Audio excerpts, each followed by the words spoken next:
El fenómeno de las extorsiones y cómo afecta a los usuarios del transporte público. De eso hablaremos esta noche. Usted puede enviar sus comentarios y opiniones con la etiqueta SF Extorsiones. Pero antes, los dejo con la nota del día.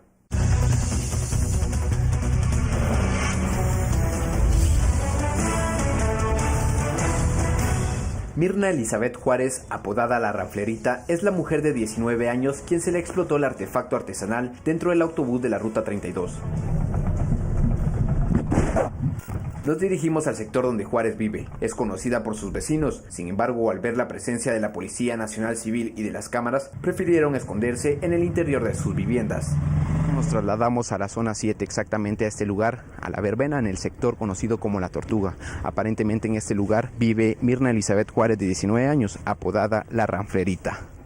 A 24 horas del atentado en contra de uno de los pilotos de la Ruta 32, el cual sale de La Verbena hacia la terminal. Uno de los pilotos indicó que 4 grupos lo extorsionan cobrándole 150 quetzales por día, pero lo que ocurrió ayer es una amenaza para ingresar al 5º grupo de extorsión, el cual señalan como una agrupación novata. De esta manera, las unidades de la Ruta 32 se mantuvieron parqueadas sobre la 14 calle y 11 avenida de la colonia La Verbena. Los choferes indicaron que posiblemente mañana saldrán a laborar. Mientras tanto, los beneficiados son los mototaxis, quienes cobran de 5 a 10 quetzales por cada persona. En la escena del atentado, donde el pasado lunes la sangre y el llanto se apoderó de los usuarios del transporte público, se encontraba en total normalidad. Únicamente los testigos de los comercios que rodean dicha cuadra prefieren guardar silencio por medio a represalias. Al mediodía de este martes, la Policía Nacional Civil realizó un operativo con más de 100 agentes policiales, en donde identificaron a personas y vehículos con el fin de prevenir algún hecho delictivo.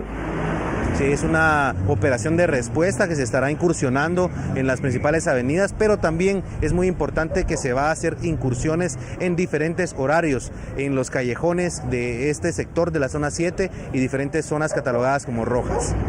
Los vecinos murmuraban e indicaban que reaccionaron tarde. Uno de los motoristas que pasó por el puesto de registro indicó que era una acción positiva. Asegura todo el pueblo, vamos. Entonces, por una está bien que los policías, los de la PNC, estén haciendo estos operativos, ¿va? Para que haya más seguridad en el pueblo. Bienvenidos a Sin Filtro, la etiqueta de la noche SF Extorsiones. Este martes hablamos de ese fenómeno criminal que sigue causando terror entre los guatemaltecos, sobre todo entre los usuarios del transporte público. Ayer la noticia era un bombazo en la Quinta Samayoa y hoy este día se detuvo a 2 presuntos atacantes que también querían atacar la Ruta 32. De esto hablaremos. Usted puede enviar sus comentarios y opiniones con la etiqueta SF Extorsiones. Para profundizar en el tema nos acompaña en el estudio el exministro de Gobernación, Carlos Menocal. Muy buenas noches. Buenas noches, mucho gusto. Edgar Guerra, de la Defensoría del Usuario del Transporte Público de la Procuraduría de los Derechos Humanos. Edgar, buenas noches. Buenas noches. También nos acompaña, como siempre, nuestro analista, Estoro Zapeta. Estoro Zapeta, buenas noches. Comencemos con este fenómeno que se convierte en una noticia recurrente. Las extorsiones que siguen causando temor y miedo a los usuarios del transporte público y también a los empresarios de estas líneas de transporte. ¿Qué está pasando con el fenómeno de las extorsiones y qué característica tiene el ataque de ayer, este bombazo que nos recuerda a uno ya ocurrido allá por el 2011? Carlos. Bueno, muchas gracias. Es evidente que estamos frente a un incremento del fenómeno criminal de la extorsión, que afecta no solo al transporte público o colectivo, sino también a todo el sector que tiene que ver con el comercio. En la medida que los barrios, las colonias siguen creciendo, el sector informal, estamos hablando de más o menos 4.7 millones de personas que se dedican a ese sector, todo lo que está alrededor de esta actividad comercial es sujeta a extorsión. En el caso del transporte colectivo, es evidente que hay una alta presencia de las pandillas vinculadas a la actividad extorsiva. Y evidentemente lo que ocurre ayer es una afrenta de nuevo de una estructura de pandillas dedicada no solo a la extorsión, sino a generar terror. No solo se genera terror, sino que ahora de nuevo empiezan a replicar métodos que se utilizaron en el 2011. Hubo entre 2010 y 2011, hubo 7 atentados a distintos transportes y buses. Y lo de ayer, evidentemente, lo que ocurre es una réplica similar. Acá lo preocupante de esto es que esto sigue creciendo versus un detrimento de la capacidad instalada de la División de Investigación Criminal de la Policía Nacional Civil. En los últimos meses se ha desmantelado figuras clave, personas e investigadores clave que tienen que ver con el combate a las pandillas, al crimen organizado, lavado de activos, trata y por supuesto los métodos especiales de investigación. A ver, Carlos, en los últimos meses, sobre todo en la gestión del exministro Rivas, se habían dado operativos para atacar las estructuras, específicamente extorsiones, pero vemos que este fenómeno, al parecer, no solo se minimiza, sino que vuelve a atacar y con artefactos explosivos caseros, que es un material preocupante. Lo preocupante es que este fenómeno sigue creciendo. Y mientras sigue creciendo, la capacidad instalada se está debilitando con este gobierno.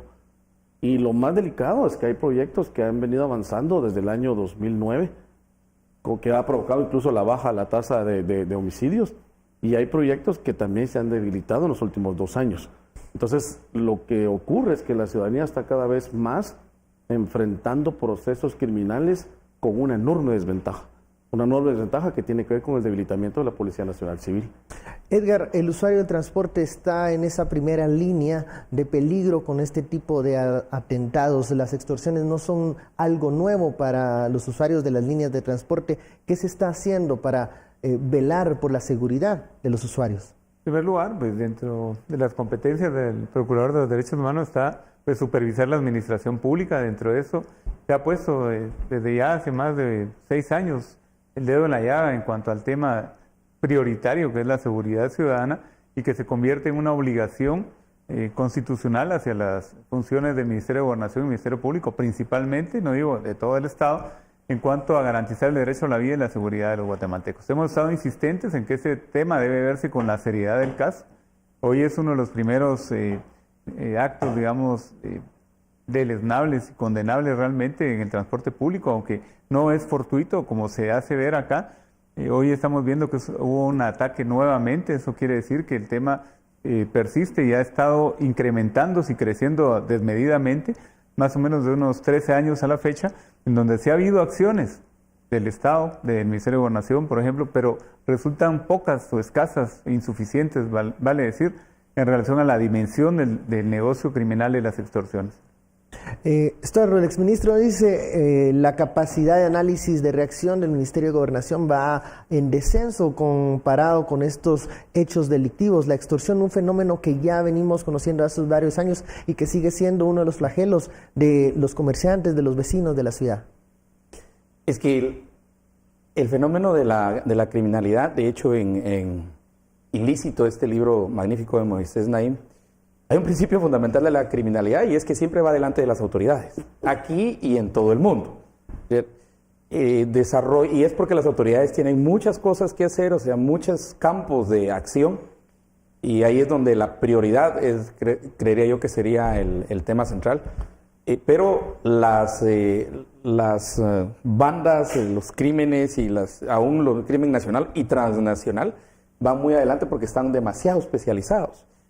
1. 2. Lamentable las declaraciones del ministro decir que fue fortuito cuando toda la evidencia muestra que de fortuito no tenía nada. Esto fue, no sé si sabe él el significado de la palabra fortuito, creo que por ahí deberíamos empezar. Y segundo, explicar que esto fue muy bien planificado. Tenían un sistema de comunicación, tenían un vehículo para huir, tenían una forma, tenían un objetivo especial y estratégico que era cobrar una extorsión. Y tercero, yo creo que lo que estamos descubriendo es que el proceso de criminalidad se va replicando a partir también de un fallo fundamental que tenemos en las cárceles. De hecho, eso ya lo hemos platicado aquí, que de hecho con el exministro lo hemos platicado aquí varias veces, que en la cadena de justicia empezamos con la policía, seguimos con el MP, los jueces, INASIF, nos vamos en todo el proceso y hay una condena y va a la cárcel. Y nosotros los ciudadanos creemos que en la cárcel se solucionaron todos los problemas, ya está lejos, ya está separado, ya no molesta. Cuidado, ahí retoña otra vez la criminalidad, sobre todo las extorsiones, y salen otra vez a la calle, pero ya por agentes satélites, ¿verdad? Porque es obvio que estos son agentes satélites. De hecho, Estuardo, la atacante de ayer, la policía presume que recibió órdenes desde la cárcel. Desde la cárcel, correcto, desde el infiernito, del llamado Hammer, que es el señor Gustavo Adolfo Pirir García. Él, desde el infiernito, enviaba órdenes, es lo que se está investigando, yo creo, a esta atacante. O sea, no actuó sola en ningún momento. No, por eso es que no es fortuito. Pues no es alguien que llevaba una botella y, estalló la botella. Eso es fortuito. No, hay una planificación, hay una orden, hay tiempos, hay objetivos estratégicos muy bien. Además tienen una forma de comunicación, una forma de operar, una forma de moverse, tienen hasta lenguaje propio, tienen forma de financiarse. Eso no es fortuito. Esto está muy bien organizado. Y el otro problema que yo creo que hay que enfrentar es también que muchas veces hay un problema de imitación, y supongo que el ministro y Edgar, ustedes en la PDH han visto ese proceso, y que la policía sí ha seguido el problema de la imitación. En el caso de la paquetona, que es el caso de 2011. De 2011, sí, en el cual se quemó el bus con familias completas adentro. El caso de un taxista es tal vez uno de los más dolorosos, porque él fue el único que quedó vivo, y yo lo entrevisté a él en la radio. Y a la abuela de la paquetona, al final era la abuela que recibía las extorsiones, la viejita. Y después en la investigación se descubrió que era un caso de extorsión, pero de los mismos choferes de la empresa, que copiaban el fenómeno de la extorsión de los mareros, y ellos mismos le decían que estaban siendo extorsionados al dueño del transporte, pero que el dinero solo lo podían entregar a ellos. Nunca se lo dieron a los mareros. En Torre de Tribunales hay en este momento un caso que se llama así, de imitadores, donde 26 personas hacían esto, ¿no? Imitaban el proceder de los pandilleros con tal de cobrar extorsiones para lograr Solo rápido, eso quiere decir que el fenómeno es tan exitoso que la gente lo está copiando, porque nadie copiaría un fracaso, todos copian un éxito, y eso son malas noticias para nosotros los ciudadanos. Bueno, malísimas. Vamos a la primera pausa, regresamos con esta discusión, la etiqueta SF Extorsiones.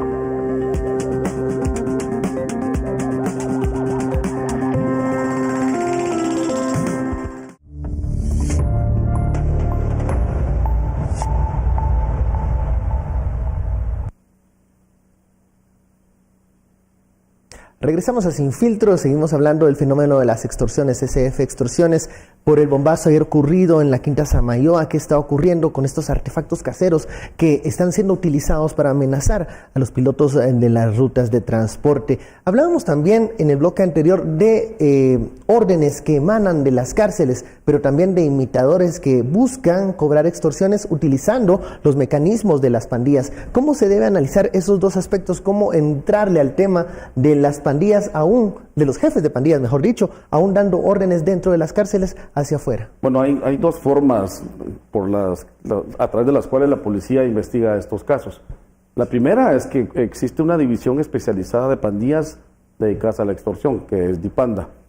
Esta unidad, en efecto, sí hace un análisis, inteligencia, métodos especiales de investigación con mucha profundidad, hace perfiles criminales de pandilleros peligrosos y mantiene un constante monitoreo de las actividades delictivas de la pandilla en general, porque la pandilla no solo se dedica a la extorsión, se dedica al sicariato, venta de droga, asesinatos a sueldo, copan poder dentro de las prisiones. Entonces esta unidad se dedica a estas investigaciones.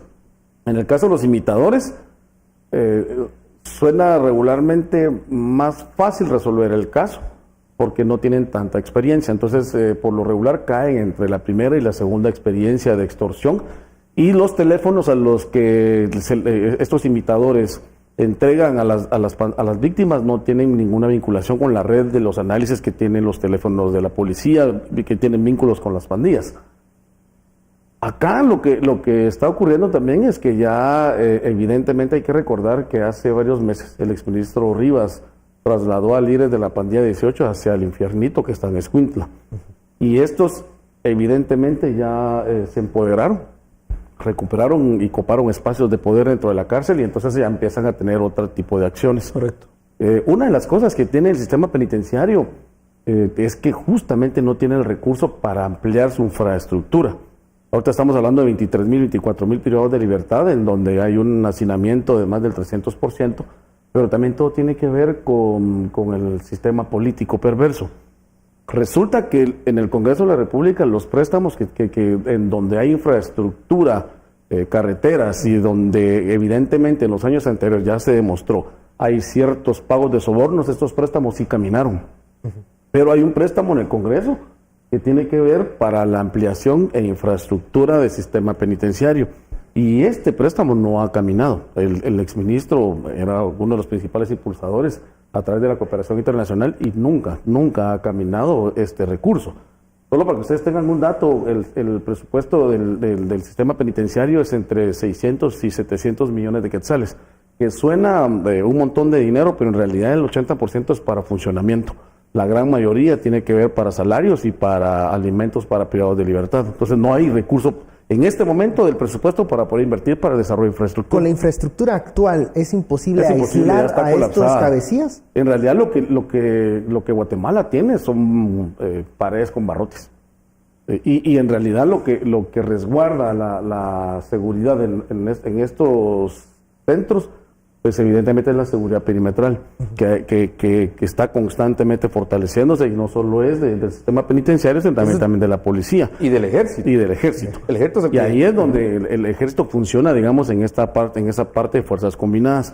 A diario, por ejemplo, se utilizan más de 200 patrullas de la PNC para traslado de privados de libertad. Esto significa que el parque vehicular en el día de la PNC tiene una pérdida, si se puede llamar de alguna manera, de más o menos un 35-40% que debería estar dedicado para la seguridad ciudadana.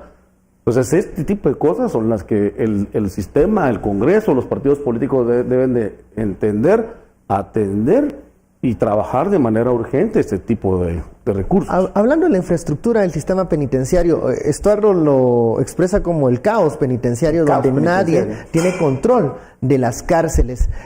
Bueno, sí. No sí, es un sí, tema popular. Sí, Perdón. Bueno, sí, alguien tiene control de las cárceles, pero no el Estado. Pero el control es interno. De hecho, usted que estuvo en el ministerio sabe que los guardias de presidios le llegan a preguntar al jefe de los presos, y no digo privados de libertad, sino de los presos, y no tengo ningún problema en decir la palabra presos, ¿cuántos hay?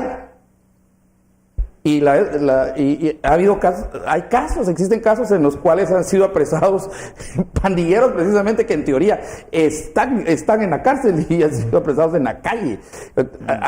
Digamos, eso es lo que tenemos. Pero ¿por qué no esa inversión que necesitamos? Porque la mayoría de gente va a decir lo clásico. Necesitamos escuelas, necesitamos hospitales, necesitamos... Sí. Y eso es también urgente y es prioritario. Pero tenemos un problema más serio, que es un atentado contra la vida, principio número 1 de la Constitución. Para eso se organiza el Estado. Y cuando ese es el peligro más alto y más grande que tenemos contra nuestra vida, contra su vida, ahí es donde tenemos que volver, tenemos que repensar y tenemos que decir que aunque no sea, digamos, lo mejor, o alguien diga, ¿en qué gasto? ¿En cárceles o en hospitales? ¿Mejor el sistema? ¿Qué hago? ¿Hay su medida sustitutiva? ¿Hay gente que está en cárcel preventiva que ya tiene más años de lo que la propia condena les daría y ya es casi condénelos y los saca? Este sistema estaba diseñado al máximo, al tope para 9,000 presos. Vamos por 24,000.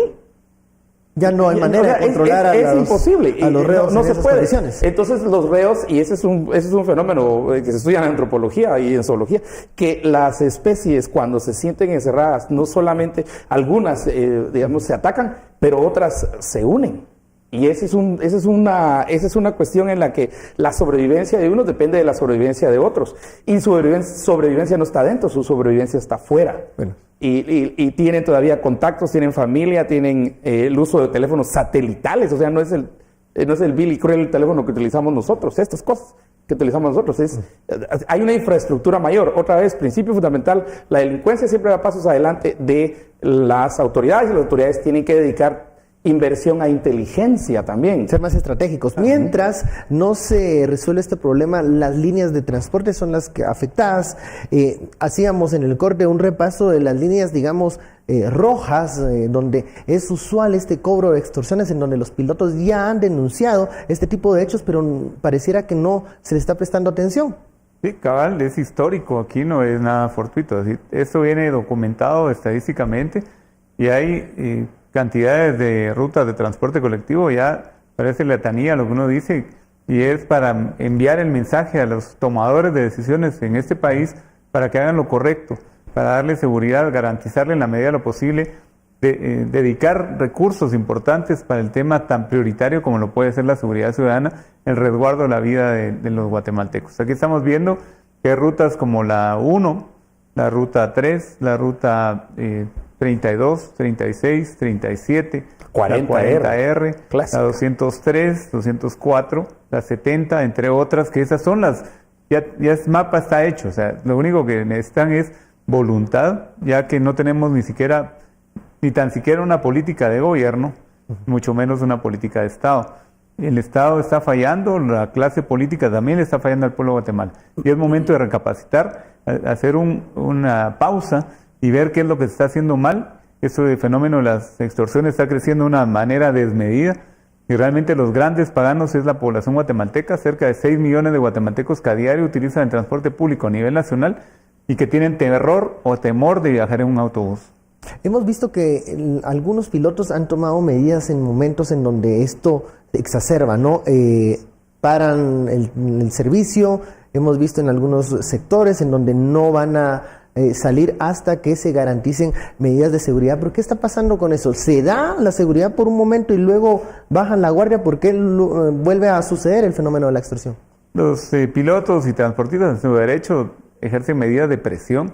Y realmente es lamentable que no haya un conteste, solo es para dar una aspirinita a alguien que está moribundo. En este caso ya hay una crisis muy evidente en el transporte colectivo en tema de violencia, no solamente con el tema de extorsiones, sino se vincula también con los constantes asaltos que se dan y no se quiere abrir los ojos a esa realidad que está afectando solamente en la ciudad de Guatemala cerca de 2 millones de personas que utilizan el transporte público a diario.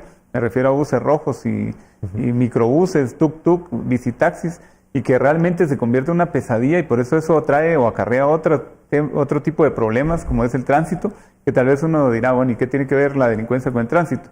La gente harta de viajar en un transporte inseguro, lo que ha hecho es comprar su motía o comprar su vehículo y ahí va generando otro tipo de problema social que se está convirtiendo en la segunda causa de muerte, que son los hechos viales. O sea, una consecuencia de la violencia trae otro tipo de problemas a la sociedad guatemalteca. Y aquí hablamos de otro tema que está vinculado con las extorsiones. Al ver que el problema del transporte, las líneas de transporte son vulnerables, se vuelven un objetivo claro de las extorsiones. Deberíamos de hablar entonces de modificar ya o entrarle al tema del transporte público, si es uno de los espacios en donde más vulnerable está la ciudadanía. Carlos. Definitivamente uno de los factores que vulnera el transporte público es que ahí se maneja dinero en efectivo.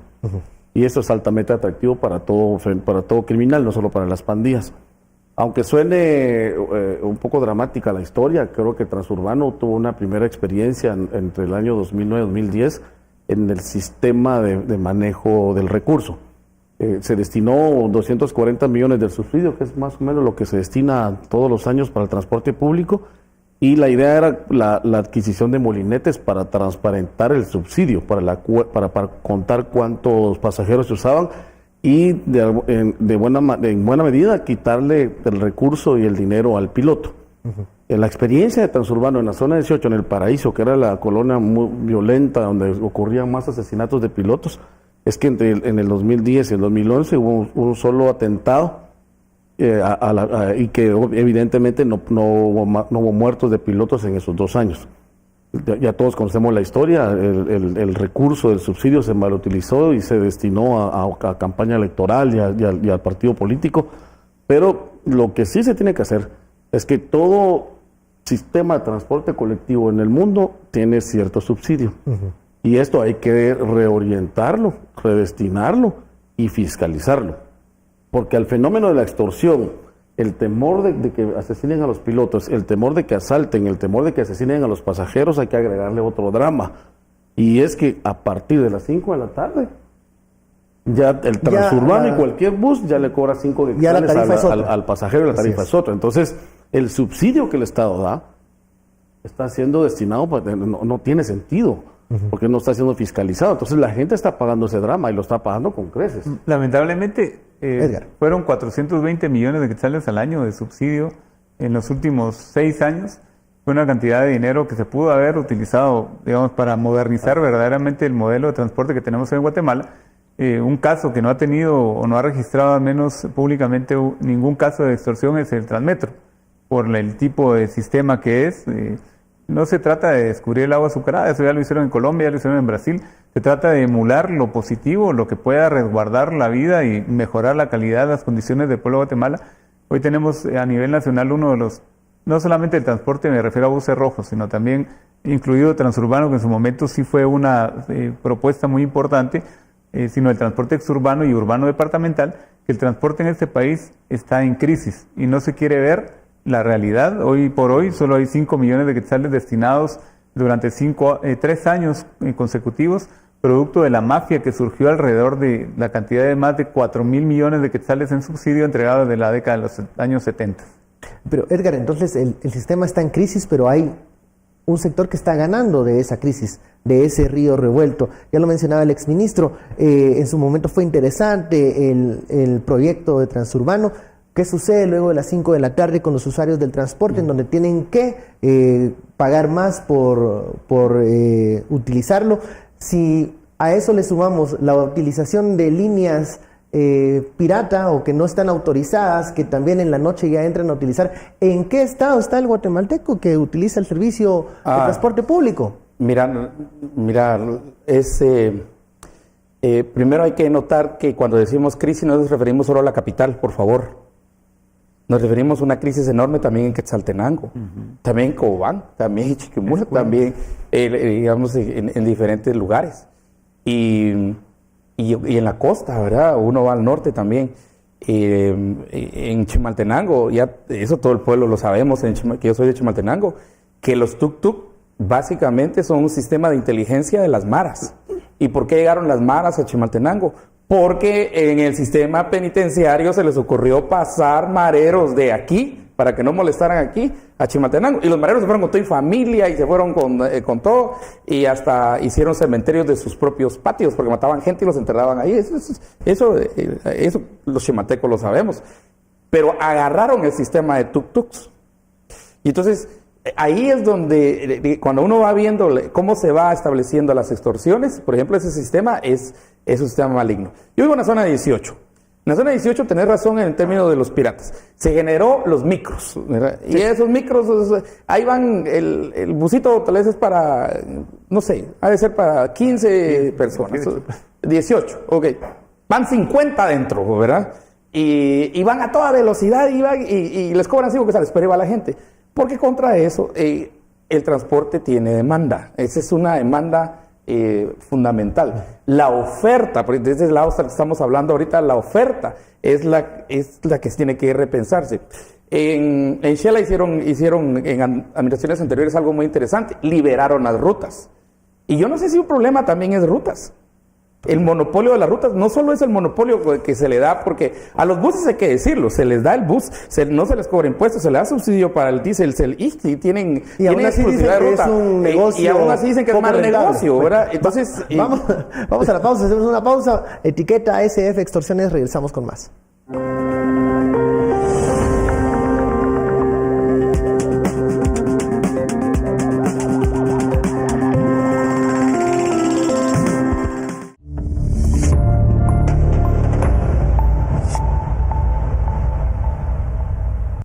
Regresamos a Sin Filtro, la etiqueta SF Extorsiones. Estamos analizando este fenómeno de las extorsiones, pero también la utilización de las líneas de transporte público. ¿Qué está pasando con ese servicio y por qué se ha vuelto tan vulnerable a este tipo de hechos delictivos? Falta de controles, el manejo del efectivo, las rutas piratas, los buses en mal estado. ¿Dónde están los responsables de dar esta seguridad también y de garantizar por lo menos que haya orden en el pago del efectivo, en la seguridad de los mismos pilotos? ¿Cómo está la situación de los usuarios y también de los trabajadores de las líneas de transporte? Lo cierto acá es que, derivado, y vuelvo al tema del subsidio, este fue el génesis de todo el desorden que hoy vemos y toda la desgracia que el pueblo de Guatemala tiene que padecer dentro de las unidades de transporte colectivo. Estamos viendo que hubo una desatención, ya que algunos transportistas, no digo que todos, hay gente buena también en todos los gremios, como gente no tan buena, estaban conformes con recibir 8,000 y pico de quetzales mensuales por autobús en concepto de subsidio.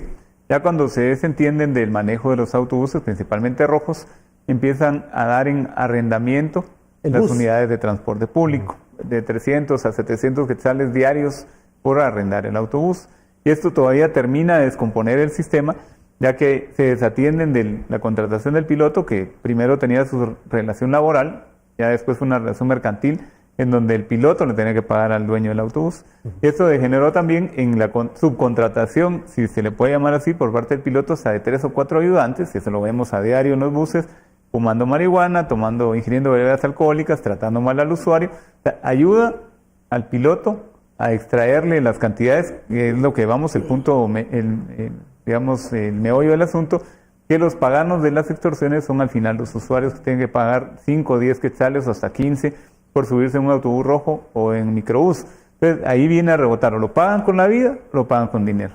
¿Qué le está, entonces, digamos, el que tiene que pagar esta extorsión es el piloto que muchas veces tiene arrendado el bus? Perdón. O el usuario. El usuario finalmente es el que termina pagando siempre la piloto es el extorsión. recaudador. No nos perdamos. Miren, es que es como todo negocio, los costos se trasladan. ¿Y quién es siempre el que realmente paga? El último, el que no tiene a quién trasladarlo. ¿Y quién no tiene a quién trasladarlo? El usuario, porque el usuario no puede llegar con su jefe mañana y decirle, fíjate que me subió a 5 quetzales, me veo a 10 quetzales, entonces súbame mi sueldo porque tengo que cubrir no puede llegar a decir eso. Pero como tiene necesidad de moverse, el bus sí le dice a él, el brocha le dice a él, el chofer le dice a él, son 5. Y conforme más tarde la noche va avanzando, cuando salimos de aquí, la tarifa. Uno pasa por la parroquia, para poner un ejemplo aquí en la capital. Solo de la parroquia a Llanolar, 10 quetzales. 10 quetzales. 10 quetzales, sí. Y ahí está la gente y se va. Y los paga, porque tiene que llegar. Por eso es que yo sí creo que la dinámica del Estado, y en particular el Congreso de la República, debe ser de una enorme responsabilidad de fiscalización. Estamos hablando de un subsidio anual de entre 240, 300 o 400 millones de quetzales que se asignan directamente al transporte público y en particular a la Asociación de Empresarios del Transporte Urbano, que fue la que generó toda la crisis de Transurbano y desvió el recurso hacia un partido político en específico. Bueno, Luis Gómez anda prófugo de la justicia. Estos señores son los que reciben el subsidio. Pero el Estado no les fiscaliza y no les pide cuentas sobre cómo se gasta. Luego, el dueño de la camioneta le deja al piloto que cobre como que fuera un taxi y que le dé cierto recurso, cierto porcentaje al día por utilizar el bus. Entonces, el cuasi administrador gerente del bus es el piloto con sus brochas. Entonces él paga la extorsión diaria en las colonias. Hay buses que tienen hasta 2 o 3 extorsiones según las colonias que transcurren. Y entonces al final, quien de verdad termina pagando la extorsión, yo coincido con Estuardo, es prácticamente el usuario. Entonces, ¿cómo se pueden imaginar ustedes que a las 5 de la tarde una persona que tiene su tarjeta del sistema prepago, el molinete de inmediato automáticamente le cobra los 5 quetzales y no el quetzal, porque el transporte que esta persona está pagando está subsidiado? Eso sí, cuando uno analiza los casos que la Comisión Internacional contra la Impunidad ha investigado en este asunto, uno se da cuenta que estos señores que fueron transportistas en su momento de clase popular, pues terminaron con caballos pura sangre, fincas en no sé dónde, casas en el puerto, haciendas, helicópteros. Hay caballos que fueron decomisados que son pura sangre, que tienen hasta chip, peruanos, de Medio Oriente, españoles. Entonces, al final el Estado lo que está haciendo es que está enriqueciendo a los transportistas sin ningún fenómeno fiscalización de parte del Congreso. Un mensaje nos pregunta si las empresas, los empresarios de transporte tendrían la posibilidad de contratar seguridad privada para los buses. ¿Se habló de esa posibilidad en algún momento? Por eso se hizo en el Transurbano. En el Transurbano. Y la seguridad privada se utilizó precisamente para desviar otro montón de millones a la corrupción. Era aquel caso en el que la empresa de seguridad, y hay empresas siendo investigadas, y a todos los empresarios tengan cuidado que no va a ser la empresa de seguridad que usted tiene en su empresa la que está siendo investigada precisamente por haber robado en el caso de Transurbano. Pero digamos, la empresa reportaba 600 puestos de vigilancia y solo llegaban 100, pero se le pagaban 600. Y fueron 30 millones de quetzales que se pagó en seguridad. Y ese fue uno de los robos. Y eso iba para un partido político. Y había otras ilegalidades. Una era que el dinero no podía, y eso es la ley, ir a una empresa particular. Correcto. Y eso fue otra ilegalidad que está en investigación, ya está en proceso legal. Por eso es que el transporte en realidad debe ser un proyecto integral. Primero tendría que tener rutas establecidas de manera urgente según las necesidades de los usuarios. Segundo, una alta fiscalización de parte del Estado, así como hay un subsidio, el Estado tiene que ser responsable para fiscalizar los recursos. Tercero, un proyecto integral de seguridad preventiva y seguridad reactiva.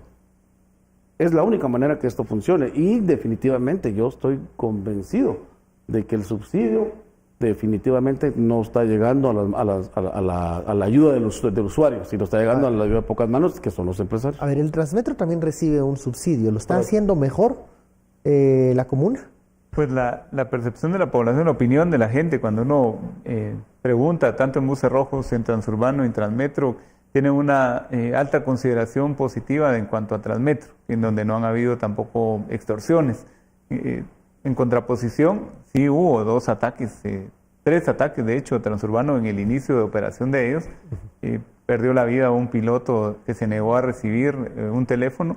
Se atendió al hijo del piloto fallecido en cuanto a ese temor que había en cuanto a que estuvieran extorsionando también a Transurbano. Y la otra extorsión que se está dando, y hay una denuncia pública también, y hay investigación de fondo en donde también Transurbano está extorsionando al pueblo de Guatemala porque los validadores cobran más y la gente no sabe cuánto le están pagando o cobrando. Y eso es una extorsión prácticamente, ¿verdad? Es un enriquecimiento ilícito que debe de también darse un seguimiento a través del Ministerio Público, la investigación de oficio.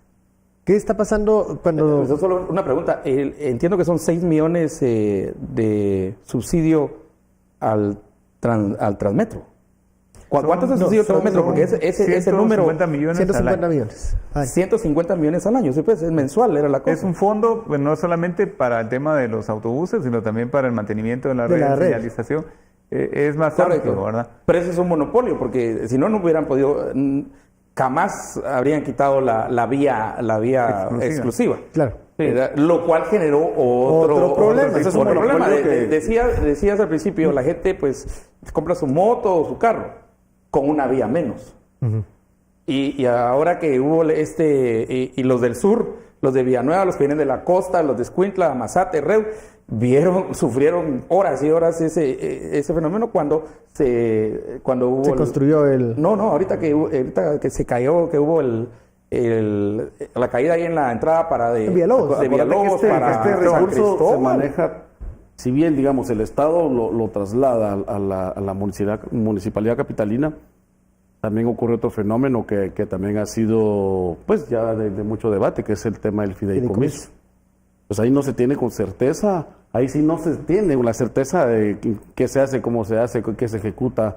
Si nos está viendo una obra, pero no tenemos la certeza si de verdad... Hay que explicar que los fideicomisos son difíciles de auditar. Eso sí. Porque son administrados por entes privados, digamos un banco, ¿verdad? O una financiera. Realmente un banco. Entonces ahí habría que entrar a auditar tanto el fideicomisario como el fideicomitante, y ahí ahí la misma Contraloría General de Cuentas le dice a uno, ahí ya no entro. No puede, o sea, por ley no puede entrar. Y entonces como que se refugian en este instrumento. El fideicomiso es bueno, es un instrumento financiero. Que lo utilicen para malo, pues como usar un cuchillo. Un cuchillo se puede para cortar carne, para comida o para matar a una persona. Es éticamente neutro en la institución financiera. Pero algunos saben para qué lo pueden utilizar y entonces utilizan la figura financiera del fideicomiso. Muchas empresas lo utilizan para administrar pues sus recursos. Pero si comparamos la utilización del subsidio de 150 millones de quetzales por medio de este fideicomiso a los 420 que se destina para las líneas de buses rojos y todo eso, ¿qué se pudiera hacer con ese dinero? O sea, bueno, sí es evidente la diferencia del servicio. Claro. Eso es innegable.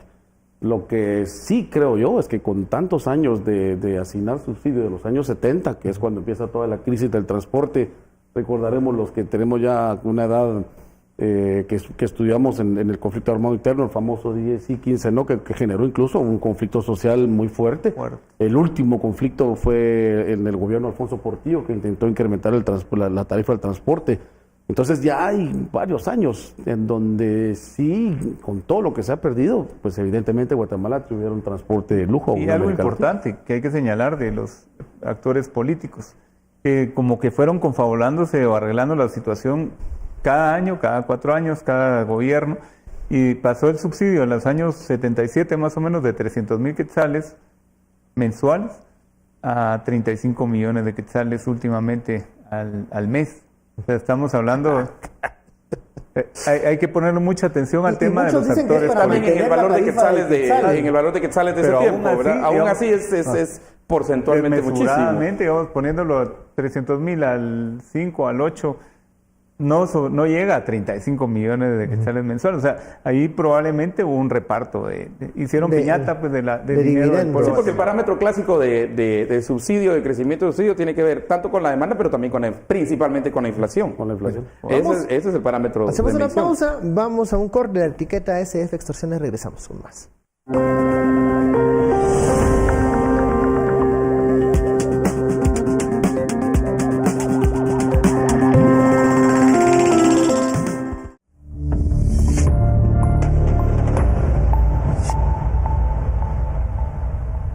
Regresamos con Sin Filtro, la etiqueta SF Extorsiones. Estamos analizando este fenómeno y también conversando sobre el servicio de transporte público. ¿Por qué es tan vulnerable a estos hechos delictivos de las extorsiones? ¿Dónde está la vigilancia? ¿Dónde está incluso mejorar el servicio de transporte para evitar este tipo de ataques? Sabemos que hay un fenómeno criminal que sigue latente en Guatemala, que es recurrente, pero que vemos que afecta de manera especial a los buses. Ya ustedes han enumerado varias de estas características e irregularidades del sistema de transporte, pero ¿hay alguna luz de esperanza para poder rectificar, poder dar pues cuentas claras del dinero que se está utilizando este subsidio que está por arriba de los 400 millones de quetzales, Carlos? Bueno, yo creo que en este momento es complicado, es un tema muy complejo que tiene que ver con toda la parte de fenómenos criminales. Yo diría que lo que sí es un hecho es que es un reto para los actores políticos, para el Estado. Es un reto para iniciar un debate fuerte, una toma de decisiones en el tema, en serio.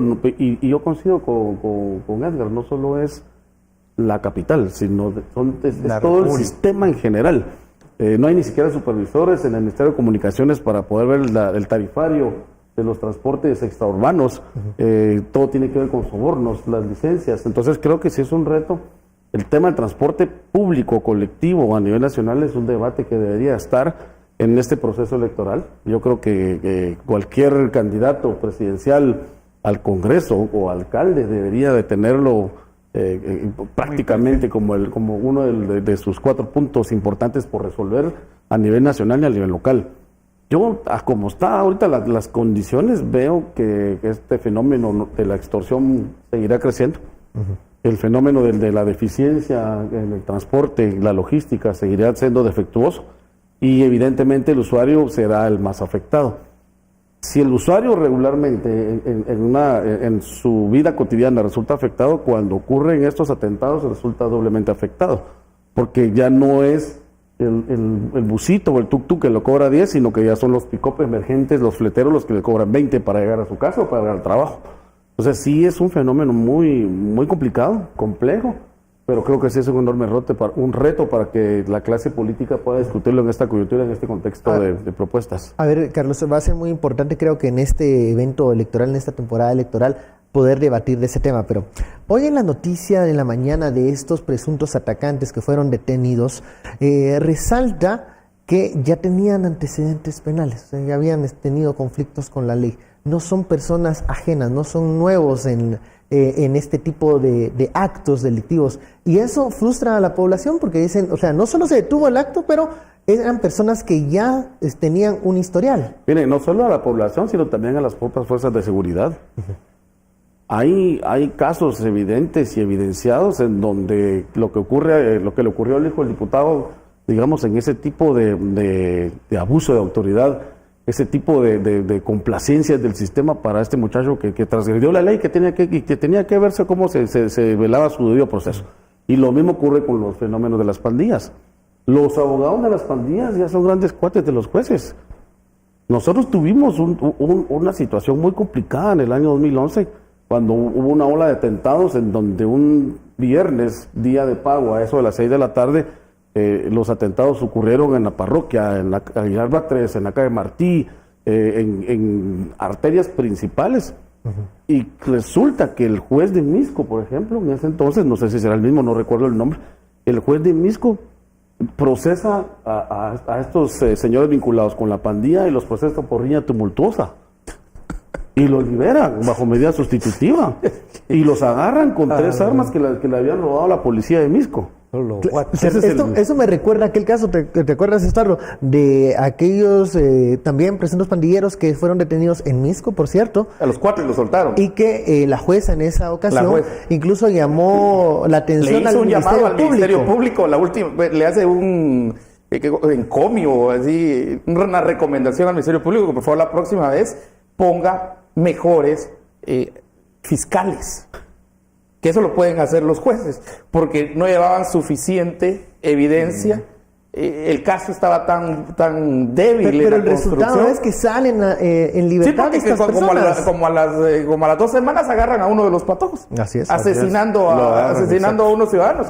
Y yo quiero aquí también entender, y que entendamos que después de lo que sucedió ayer, hoy precisamente están todas las autoridades y todo...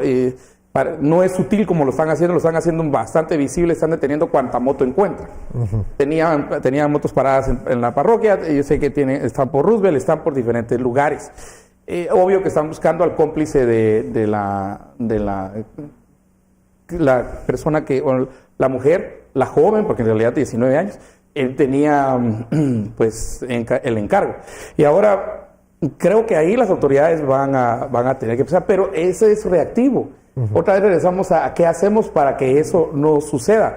Y sí, y hay pena que hemos visto en los casos que lo primero se va a ver es los antecedentes, si tiene o no tiene, si entró, salió, por qué salió y bajo cuáles condiciones, pero al mismo tiempo aquí el reto del MP es construir casos fuertes.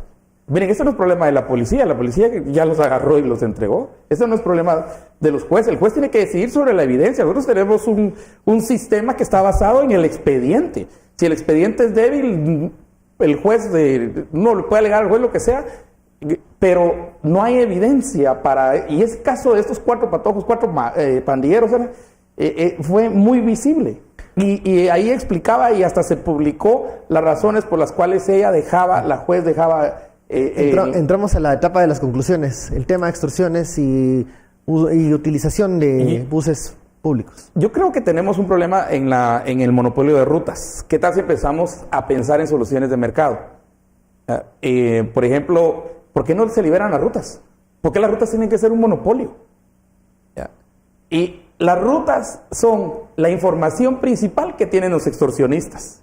Esa es la pieza de información. ¿Y quién tiene control de las rutas? Las municipalidades. El sistema de las oficinas de transporte y todo eso. ¿Qué tal si cambiamos las rutas? ¿Qué tal si hay una libre, como se hizo en Shela o en otros lugares en los cuales, segundo, hay demanda?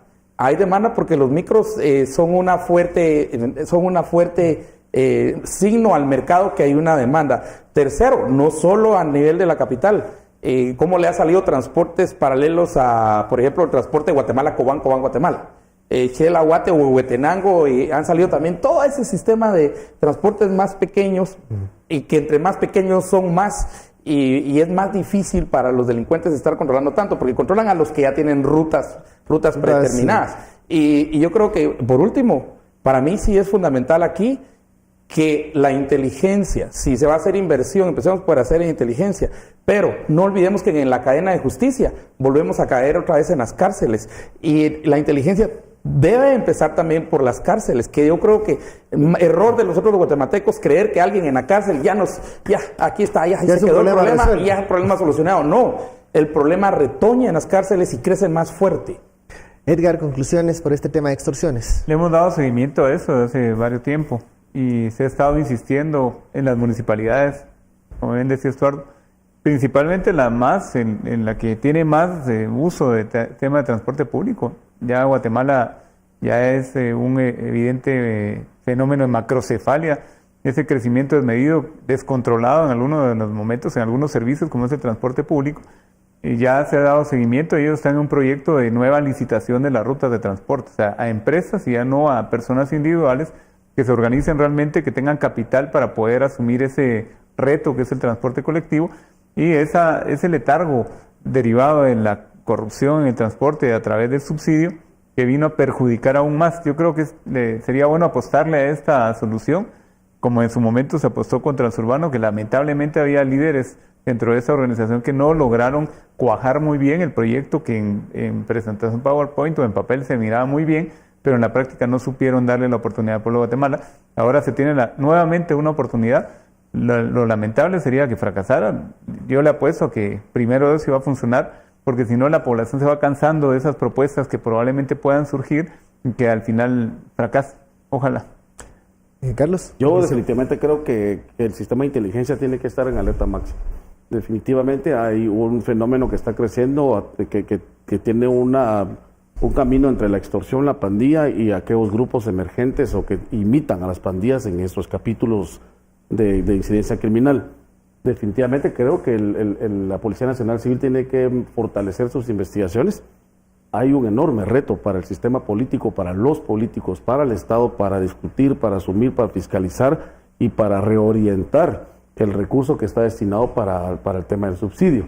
Y definitivamente el transporte es un tema de debate nacional.